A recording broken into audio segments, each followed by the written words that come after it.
para sa mga anak ko.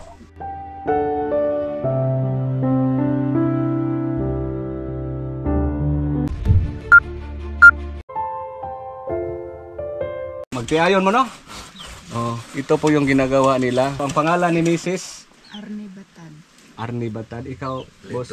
Lito Brehente. Lito Brehente. Dili mo kasado. Dili. Pila ka mo anak sa ninyo? Tulo. Tulo? Oo. So, isdog-isdog ko gamay area.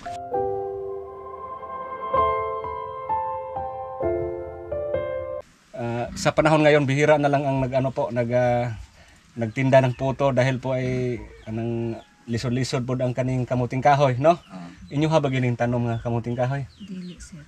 Pinalit? Pinalit sir. Dito sa may logo dapit. Gipalit sa ninyo. Wala na mo tanom ani kagaling. Pero wa pa'y unod. Ay, naamoy tanom pero wala pa unod. Nasa akong diuma dito sa... Na kay umapod. So, nganong kaniman ang inyong panginabuhi karon? Ate. Kanira sa damong na hunahuna, sir, na sayunan do sad may kay. Maora na inyong panginabuhi karon. Ang anak ninyo pila ka buok? Tulo. Tulo. Asa man sila karon? Tuwa sa ubos ang Babay. babae. Wala ba sila nag-eskwela? Ewa mo gud klase, sir. Walay klase karon? Ang grade 7 ang kamagwangan. Nya ang grade 5 ko sa akong kuan ugangan. So ang grade 3 na klase. matagal na ba ninyong ginagawa ito? Dugay na. Dugay na, sir. Dugay na. Ito lang ang binubuhay niyo sa anak niyo. Sa, Maula na inyong gibuhi sa inyong mga anak. sa dito pa mi sa isla. Sa isla mo sa una? Asa man nga isla? Bantayan Island. Oo. Tapos? Sa barangay Lipayran. Isla po na siya sa Bantayan Island. Oo. Nang gusto mi dito, niya, ni Osman ang presyo. Oo. Di, kuyog kog biyahe sa kanang tubig ug sa beer. Oo. Pero akong una di man gyud nako makuan mong nagsabin sa mig uma dito. Nagbuhat sa mi ani dito nya isuroy po nako. Oo. Isuroy siyang kuan kami duha mag trabaho. Isuroy na kog buntag sayo. Ug dili mi kaluto og buntag kadlawon sa hapon na nako isuroy. Kaluto mi sa buntag. Nya kay dito sa isla maglisod ng ko idol kay ang tubig namo dito uwan man. Uwan sa isla. Sa isla. Maglisod sa ko dito kay di man ko ka-atraka sa dagat nga dagko kay ang bawd. Oo. Mukuyog ko sa kumugangan o panagat kanang bubo, pamubo. Nindot to siya kung linaw kay makakaon man mi. Kakaon mi sa agi sa bubo. Nya karon kay wala na akong ugangan mamubo. Di naglisod mi. So nabalhin mo din he. So pagbalhin nyo din he, dala na inyong mga bata na transfer dire sa eskwelahan din he. So mao na inyong ipadayon ang inyong kamuting kahoy nga panginabuhi.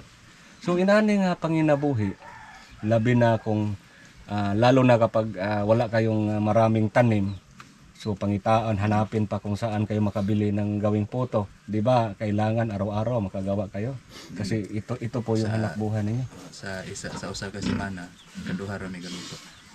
Kaduha ra. Kay kuan man siya duha ka adlaw. Duha man ka adlaw pagtrabaho na mga 2 araw ito gawin. Ug Kanino? maluto. Ito gawin nyo maglidgid. So pigison pa ni siya. Pigsan siya magdamag. Kuna ng katas tapos kinabukasan na naman ito lutuin. So kaya nga hindi kayo makapagtinda araw-araw. Kasi ang proseso po mahaba po ang proseso paggawa ng puto. Puto lang ba ang ano dito? Magawa? Bodbod. So suman po at saka puto po ang magawa nila nito. So yan po, kumusta po ang may 3 kayong anak? Nag-aaral ba sila lahat? May 3 kayong anak, nag-aaral lahat. Kumusta po ang ganitong hanap buhay? Okay lang ba? Makasapar-sapar ba? Kasapar gyud. Ha? Makahatag og Makapalit og bugas? makapalit og bugas, makahatag og allowance. Ikaw ate, inani, maglidgid. Unsa man kakapoy sa din nani? Antoso na lang, sir. Ha? Antoso.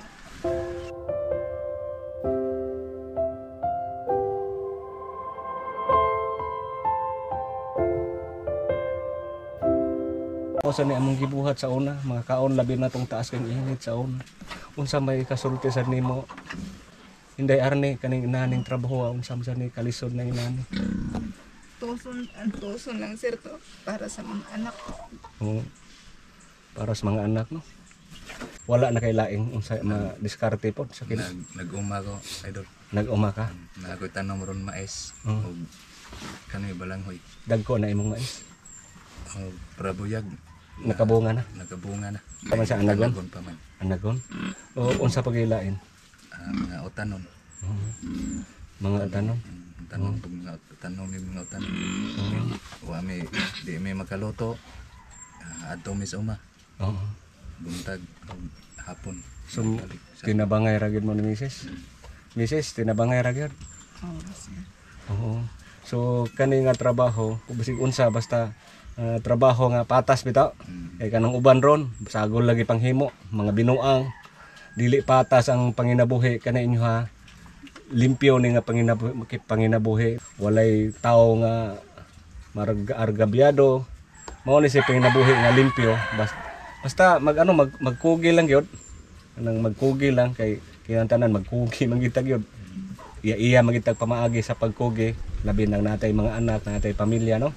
Kinahanglan gyud ang pagkugi. Asa inyong balay karon? Diri man tipon mi sa akong ugama. So gikan mo sa isla pagbalhin nyo diri wala day mo kahimo day balay. Wala mi kay wa may tigom. Walay pangpalit og materialis. Pagpalit materialis. Kung kuanta pamilyado na atay mga anak nindot bilid ang naay kaugalingong balay no. Ay ko galing. So ginana ang imong samay gihimo nimo ron makabalay ka.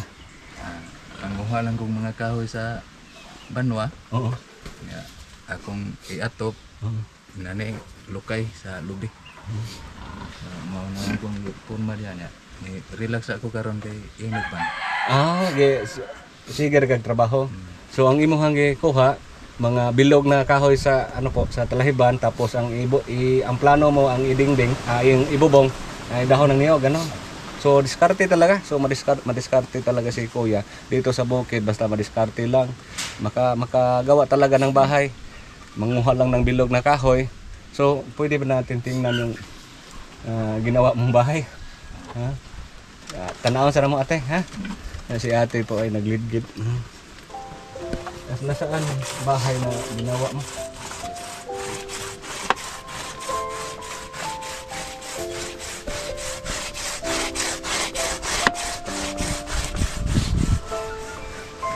Yan mga bilog na kahoy.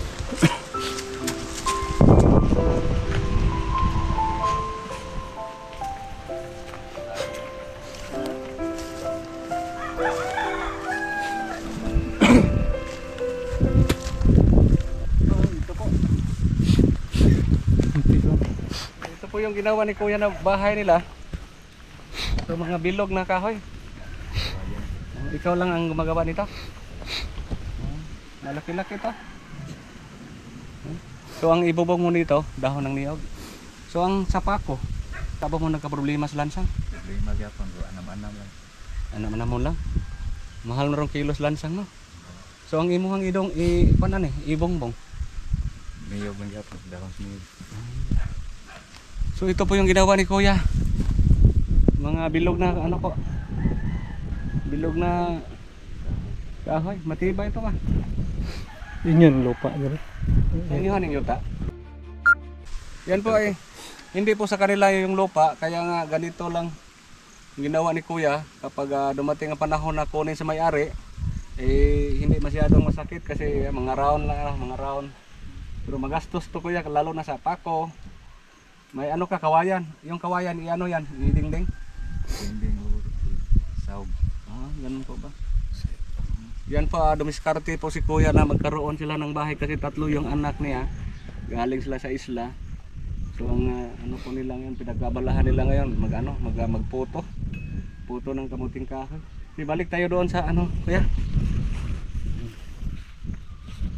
Non kanitanan pili halinon ani. Kung sa photo lang idol mo himo ni siya og nga 30 ka haon nya tag 50 among baligya. Mahalin sa libo ka pen. Libo. Magpalit mi og bugas 5 ka kilo. Nya ang sobra magbilin sa mig para palit na sa mong balanghoy. Oo. Ang sobra mo lang to yung mga gastoon. Alawan sa mga bata, pangsudan. Sa kanang 5 kilo, mahurot na, lugay na mahurot. Maabtan sa namo o kanang Susunod naman lot. 5 kilo lang ang bibili ninyo. Mag-antay naman makabinta, makabili na naman another 5 kilo. Ganon po. So, okay ra sa inyo, tagaan mo na bugas.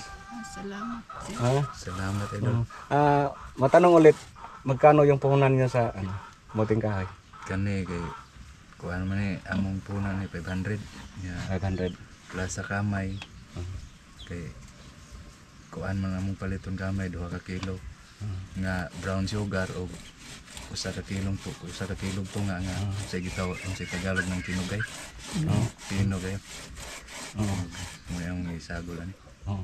So mga nasa mga kalibo ana. Mga 700. 700 ang puhunan. Bigyan ko kayo ng puhunan ha.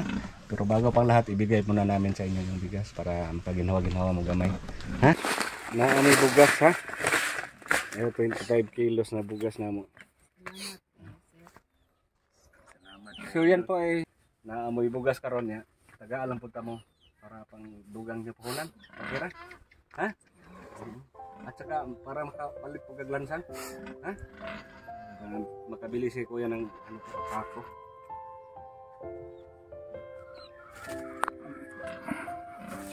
Ito pa para pang ang puhunan. Pang puhunan ha.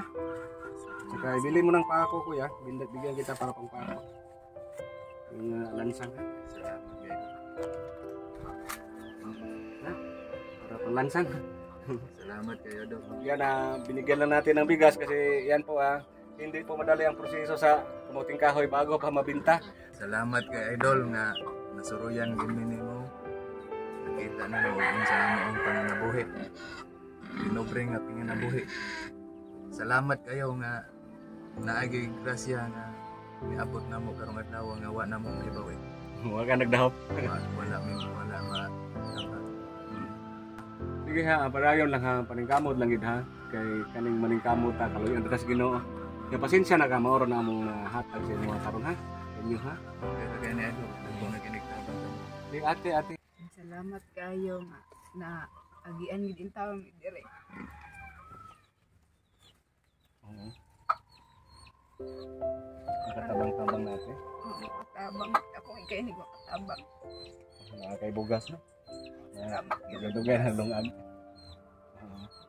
Dugay ng harot. Pwede ko nag-set. So ang paspasan ninyo ni karon parang kumuha ni maluto ninyo.